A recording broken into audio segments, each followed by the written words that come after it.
Hi and welcome back to the channel. So it's been a few months since Watches and Wonders, and I couldn't help but reflect on some of the watches that we saw and some of the newer trends that we saw at Watches and Wonders. The reason I'm making this video is because I think watch brands listen to us more than we believe. Last year, I made a wish list of things I would like to see from watch brands. And looking at that wish list, I noticed that some of them actually came true.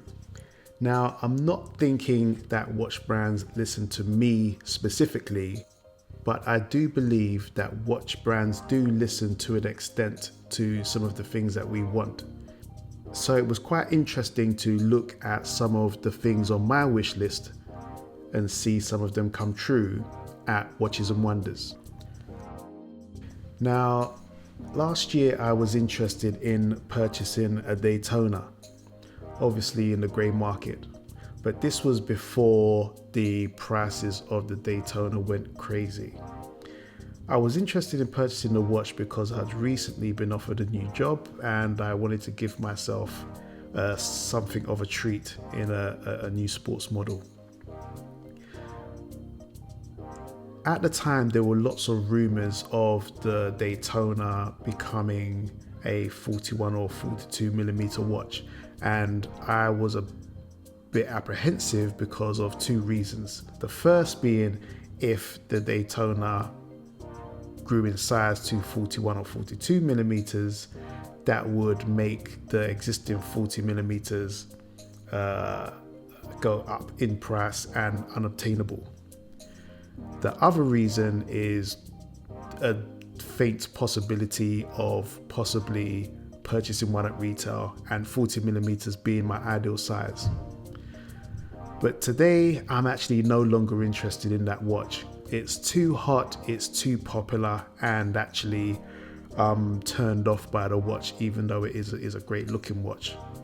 So while that wish came true, I'm no longer interested in that particular model and I'm interested in other watches. Next, titanium watches. Now, I didn't think watch brands were interested in titanium watches much. I know in the 2000s there was a lot of watch brands experimenting with titanium as a new type of material, and IWC famously made a lot of watches with titanium. But that doesn't seem to be a trend that's continued. One of the reasons I think this is because people don't like the color of titanium, which is usually a kind of mid or dark gray. Also, there's a lightness to titanium, which I think is a redeeming quality, but a lot of people who like sports watches actually like the substantialness of steel on their wrist. So it seemed that titanium watches were going out of favor. But that hasn't been the case. During Watches and Wonders, we've seen a lot of watch brands start to really embrace titanium watches. The Odysseus from A. Lange & Son, Longines and the Spirit Collection, Oris and the ProPilot X Collection,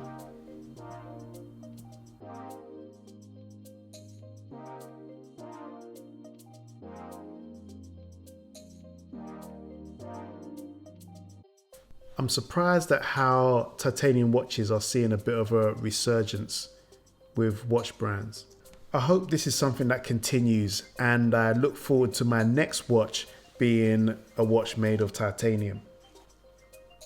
So this one's a fairly easy and straightforward wish to be granted, and I think a lot of watch collectors and watch enthusiasts would have this on their list also. So in that video, I mentioned that I would like to see more watch brands include a different selection of straps with the watch that you buy. Now, this is something that we've started to see more and more of with independent watchmakers and micro brands, where they will add additional straps with the watch purchase. And I mentioned in the video that I liked what Vacheron was doing with the overseas in including a rubber and leather strap along with the steel bracelet with their overseas watch. Now it's obvious why watch brands don't do this regularly. They would prefer that you purchase separate straps from them directly, and they would go as far as to even creating the watch with proprietary lugs, so you have to buy additional straps from them. So it's quite a pleasant surprise to actually see more and more watch brands actually start to include an additional strap with the watch purchase, and I hope this is something that continues. So those are 3 things on my list that we started to see at Watches and Wonders, and possibly shows that watch brands actually listen. Now there's 2 other things on my list that didn't actually happen, and here they are. Watches by IWC. Now IWC is absolutely my favorite watch brand. I own a few of their watches and I hope to own a few of their watches in the future. But at Watches and Wonders, I didn't see anything that I was hoping for. What we did see was a lot of variations of Big Pilot watches, which looked great. And we saw IWC start to experiment with materials again, just like they used to in the past. So we've seen them start to do things with ceramic and titanium in ceratanium. So I expect big things from IWC. I think they're an incredibly innovative and experimental brand, and they have a lot of history and they're capable of making incredible watches. But what we're seeing at the moment is we're seeing Big Pilots, or we're seeing variations of the Portuguese watches. This year we've seen a lot of watch brands come out with watches that are absolutely stunning and sometimes very, very new. I would like to see IWC come out with a series of watches that are absolutely not only incredible, but no one saw coming. Maybe that's hopeful, but I do want to see something special from a very special brand in IWC. And lastly, Seiko. So this might be another one that's on everyone's list. Seiko watch prices. Now in my video, I mentioned noticing that the price of Seiko watches was starting to creep up. I was hoping that this wasn't a trend that would continue, but alas, we're starting to see Seiko prices move higher and higher. Now you would think higher prices were reserved for Grand Seikos, but instead we're seeing Seiko watches and Seiko Presage watches at the 2000 plus range. And we're also seeing Grand Seiko's spring drive appear in regular Seiko watches. I'm not sure what the implications are for Seiko increasing the price of their watches at the top of their ranges, but we might see less interesting watches at an affordable price and all the interesting watches at a higher price point, which would be a shame.